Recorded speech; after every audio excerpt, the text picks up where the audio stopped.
and the diversely exotic cultural flavours of Thailand.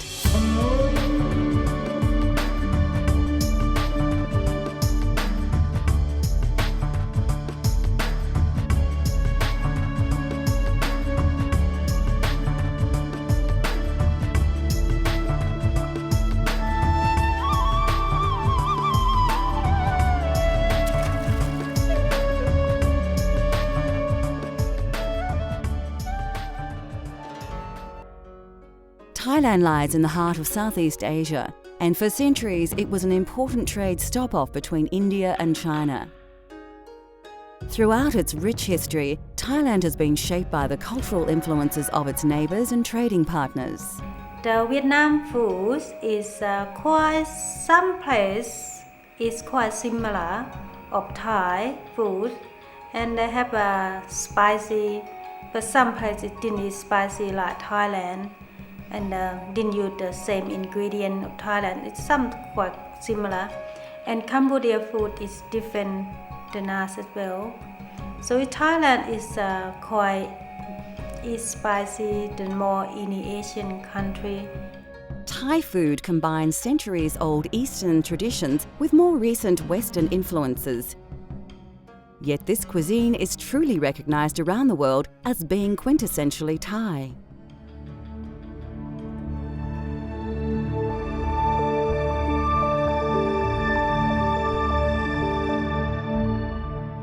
Thais use an abundance of aromatic herbs and spices to add intense flavours and taste to their meals.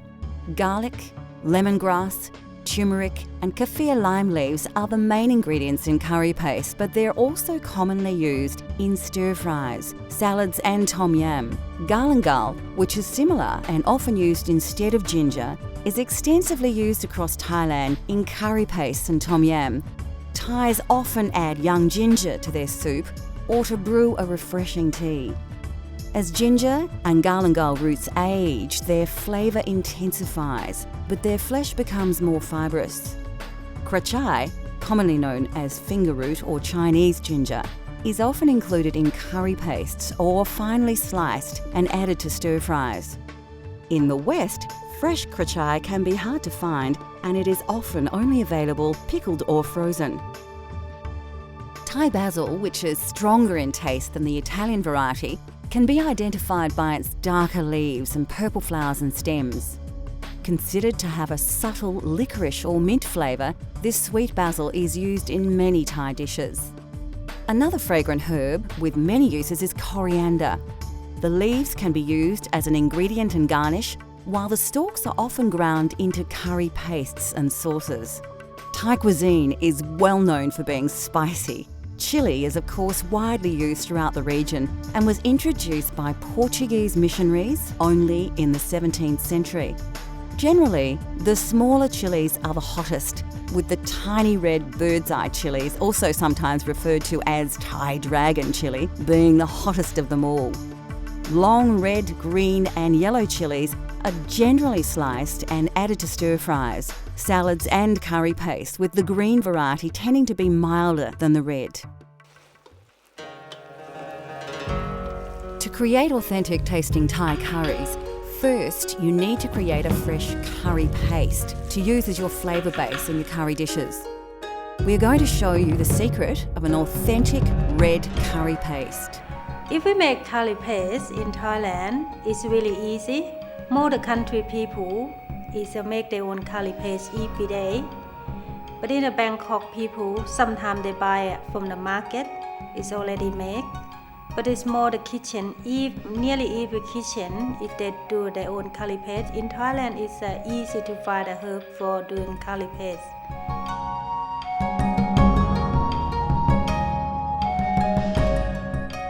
You'll need a mortar and pestle for this recipe. If you don't have one, a small blender will do the job.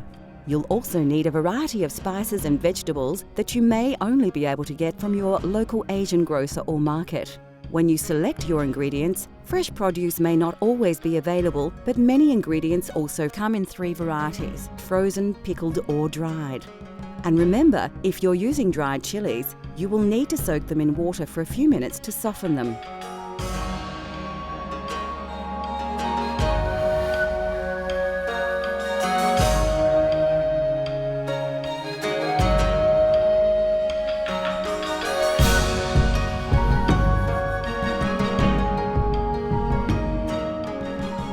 Firstly, finely slice your lemongrass stalk.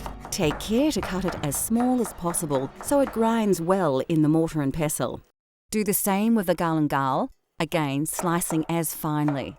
Depending on the size of your root, you may not need it all. Add about a teaspoon to your mortar. Chop the krachai into small pieces. We are using krachai that is frozen, so it's quite soft now that it's thawed. If you have access to fresh, you may need to chop in finer. Carefully slice the zest off the kaffir lime, then dice it finely. You don't need to use the whole lime peel, about 2/3 is fine. If you don't have a kaffir lime, you can use finely diced kaffir lime leaves. Add your chilies to the mortar and then use your pestle to grind and pound the ingredients into a coarse paste. This will take some time, and if you are sensitive to chilies, your eyes may water a little. Keep working the paste until you have a similar consistency to this, a slightly coarse but even paste with no chunks. Put your mortar aside and grab your shallot. Remove the dry skin by peeling off the outer layer. Again, finely dice the shallot to add to the mix. Next, add the peppercorns and peel and dice the garlic.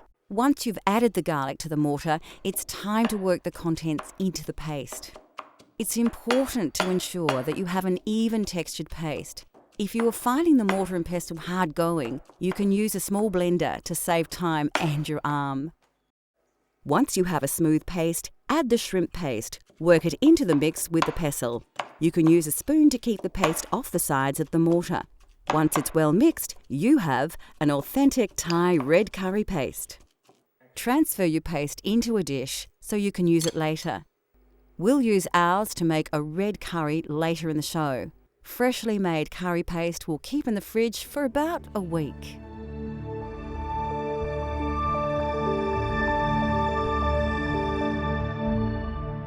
Like any cuisine, there is a wide and varied range of condiments and sauces that can greatly influence the taste of any dish.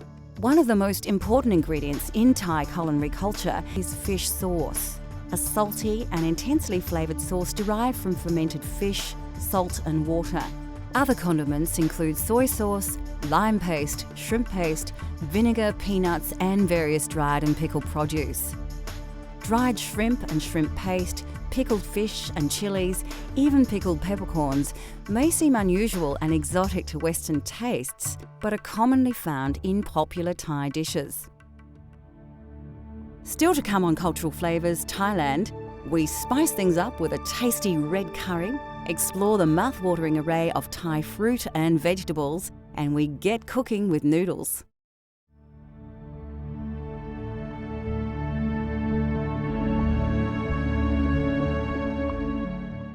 Rice is the staple grain of Thailand, and the fragrant and indigenous jasmine rice grows in abundance throughout the Central Plains. A long grain rice, it's generally served with most curries and some stir-fries, and is even eaten at breakfast. There are several varieties of rice, including sticky rice, which is popular in desserts, and as the main rice to the north of the country. Black sticky rice, or wild rice, is also a popular dessert rice. In Thailand, noodles are often eaten as a snack for lunch or used in soups. They are usually made from either rice, wheat or mung bean flour and are available either as fresh or dried. The most common are the rice noodles, which come in 3 varieties: wide and flat, thin and flat, and round and thin, which are known as vermicelli in the West. Noodles form the basis of many Thai dishes and stir-fries, like the pad Thai we will be making later in the show. Thai curries have taken their influence from India and China, but the flavours of these spicy popular dishes are uniquely Thai. Thai and Indian spicy is different spicy. Thailand use chili, but Indian use different spicy than us. So Thai food is more soft than Indian foods. It's not too strong of herb. And the Chinese food is more, didn't have a spicy in there much, just more stir fry and soup. We showed you how to create a wonderful aromatic traditional red curry paste earlier in the show. Using this paste as a flavour base, we will prepare a Thai red curry using a range of fresh vegetables and chicken. For this recipe, you will need a selection of fresh vegetables. Remember, if you can't find these exact ingredients, seasonal vegetables will do, although ingredients like kaffir lime leaves are important. The classic Thai ingredients we will be using are combinations of fresh, frozen and even pickled. All are readily available from Asian grocers. This can be a vegetarian dish if you prefer, but it is commonly cooked using chicken or pork. Of course, you'll need a couple of tablespoons of the authentic red curry paste, and the meal is generally served with jasmine rice.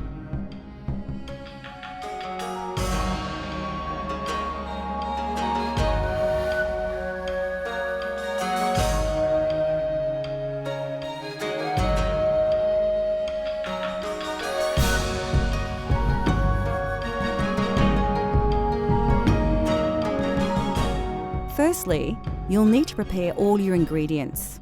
Slice the snake beans, not too finely, into about 3 cm or 1.5 inch lengths. The capsicum needs to be cut lengthways, taking long slivers off the edges while avoiding the seeds at the core of the pepper. Then dice these slices, like so. Having peeled your carrot, slice it so it can cook quickly but still retain its texture. You can put all these vegetables into a bowl as they'll be used together. Strip the string from the snow peas and slice them once or twice. Chop the cauliflower into coarse chunks and do the same with the eggplant. You will need to chop the kaffir lime leaves very finely as their flavour is very intense, so it's best to fold them together tightly and very carefully slice off tiny slivers. Add the bamboo shoots and karacha to your mix. Then you will need to get your rice cooking so it will be ready to serve with your red curry. As the rice is heating up, dice the chicken ready to cook. Heat your wok and add about 2 tablespoons of soybean oil. When the oil is hot, add your curry paste, releasing the flavours in the oil. Quickly before it burns, add a portion of your coconut milk. Keep it moving in the wok. When you have worked the curry paste and coconut milk together, add the chicken and combine it with the paste. Once fully coated, you can add more coconut milk and stir the mix together. It's a good idea to add your coconut milk in stages. Although it does reduce, the milk is the best way to control the consistency of your curry, adding more if you feel the dish is too dry. You can now add the lid to the wok and cook on a low heat until the chicken is cooked through. Now add 4 tablespoons of sugar and 2 tablespoons of fish sauce and stir through before adding the vegetables you prepared earlier.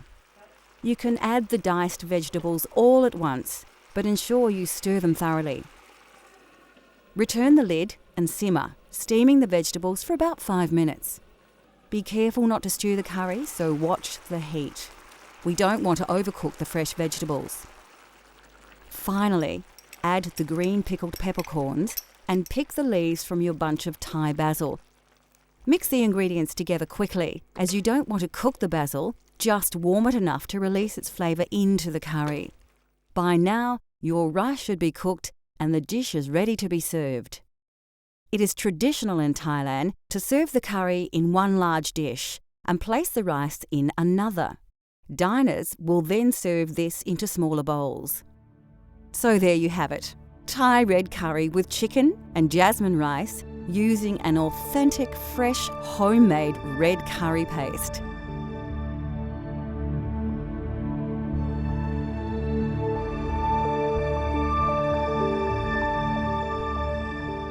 Situated within the tropics, this fertile country produces an abundance of aromatic herbs and spices, as well as many varieties of delicious fruit and vegetables. It is, therefore, not surprising that Thais have developed a cuisine that rivals any in terms of variety and diversity. Vegetable staples include the eggplant, Chinese cabbage, choy sum, and several types of mushroom. Some of these vegetables were introduced in Thailand through the trade routes from India and China and have become an integral part of the Thai food culture. Bean sprouts, are also often added to various dishes. The sprouts are actually newly germinated mung beans and are crisp and sweet. Lesser known vegetables to Western taste include the snake bean, a versatile string bean that is extremely popular throughout Thailand. Like many vegetables, the snake bean has various names from different regions, and you may find them referred to as asparagus beans, long podded cowpeas, and the Chinese long bean. As well as the Indian-style eggplant, Thailand has its own eggplant varieties. These are cultivated in several colours and sizes, and although much smaller than the large purple aubergine we are familiar with, all are widely used in curries and stir-fries or dipped in sauces and eaten fresh. Spring onion, chives and mint are commonly added to lap, a sour salad with meat and chilli, or simply used as a garnish. Thai cuisine often features shallots, which are similar to onions but are considered to have a sweeter, milder flavour. Of course, another quintessential Asian ingredient, which is prominent in Thai cooking, are bamboo shoots.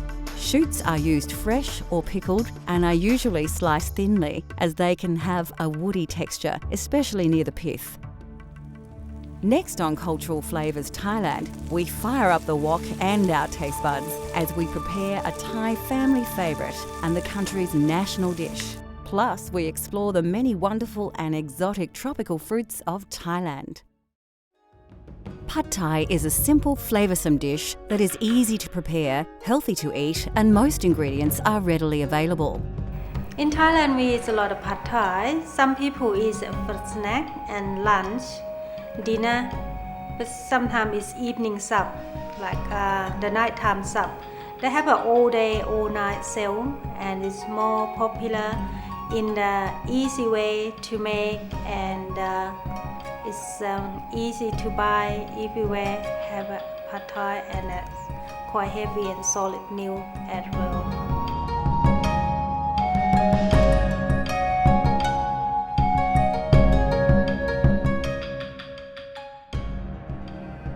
This dish features dried flat rice noodles, which are one of the favourite noodles eaten by the Thai people. Pad Thai is considered a simple but flavoursome dish to prepare, and it has only a few key ingredients. We are using fresh prawns in our Pad Thai, but it is common to use chicken or both. To make the chilli flavour base, you'll need a mortar and pestle, a mature shallot, 2 cloves of garlic, and 5 dried red chillies. You can soak the chillies in water a couple of minutes before you use them.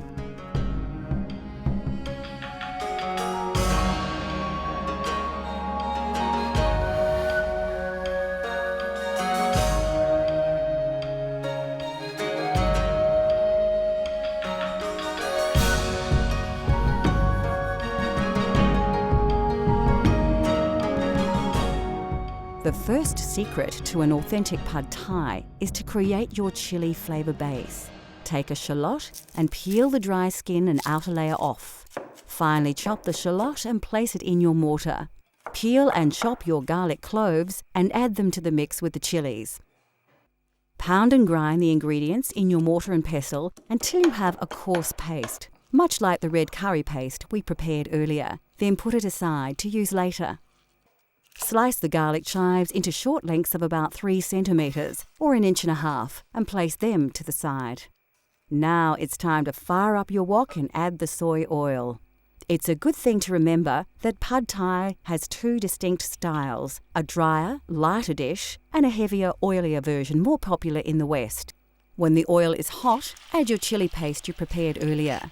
Really work the paste through the hot oil so you release all those delicious flavours and aromas. Don't overcook the paste, as it will burn if you leave it too long. To the chilli base, crack in the eggs. It's important you don't let the eggs cook whole, so if you feel they are starting to set, give them a stir through before you add more. Blend the eggs through the chilli paste and oil until they start to cook through.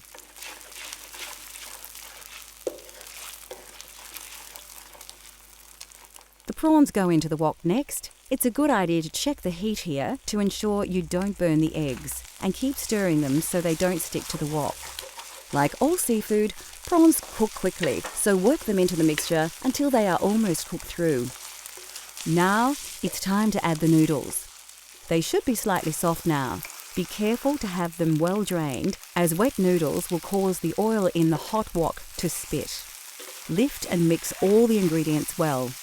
Make sure you coat all the noodles with the wonderful flavours of the chili paste, eggs and prawns. Once the noodles are well coated, add the sugar, fish sauce and the vinegar and work the ingredients through. It won't take long for the sugar to dissolve and for the next burst of distinct pad thai aromas to engulf you. When the noodles are cooked, it is an excellent time to taste your dish. You may feel you need more sugar or fish sauce to your taste. Pad thai is served slightly sweeter in Western countries. When you are happy with the flavours, add the bean sprouts and sliced shallots, working them through the noodles. It's important not to let the dish cook too long here. We want to keep the mung bean shoots slightly crisp. Serve your noodles onto a plate and sprinkle the crushed peanuts over the dish and garnish with sprigs of fresh coriander and a piece of lime. Pad thai is best eaten straight away before the noodles stick together. The lime can be squeezed over the dish just before eating for a delicious and refreshing, authentic Pad Thai experience.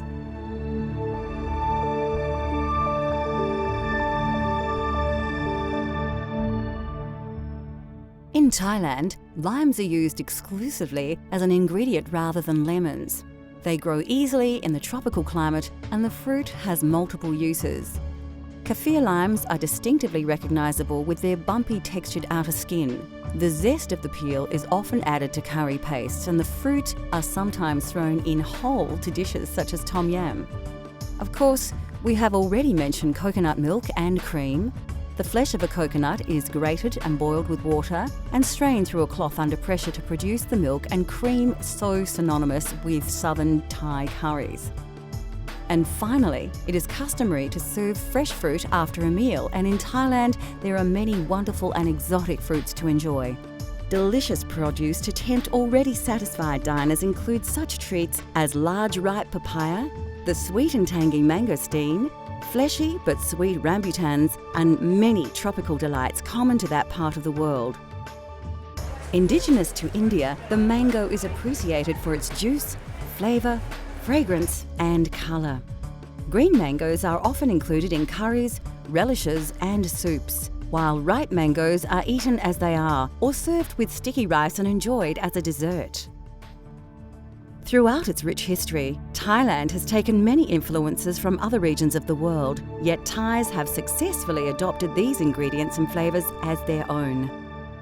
Now that we have revealed the simple yet spectacular delights of Thai cuisine, considered by many to be exotic and mysterious, we hope that we have inspired you to explore these flavours for yourself at home, in restaurants or even abroad. Let cultural flavours take you on a gastronomic journey so you can experience the tastes of the globe at home.